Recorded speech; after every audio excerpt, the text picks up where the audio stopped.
থেকে আসা সাইয়েদনা বেলালকে তিনি 20,000 স্বর্ণ মুদ্রা দিয়ে উমাইয়া ইবনে খালফের কবল থেকে তিনি মুক্ত করেছেন। সাইয়েদনা উসমান যুন্নুরাইন বড় ব্যবসায়ী ছিলেন।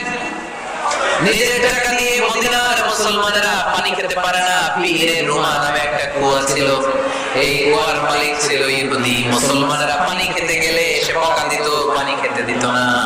বিশ্বনবী বললেন, আমার সাহাবীদের মধ্যে এমন কি কেউ নাই নিজের অর্থায়নে পীরে রুমা কিনে মুসলমানদেরকে দিয়ে দিবে?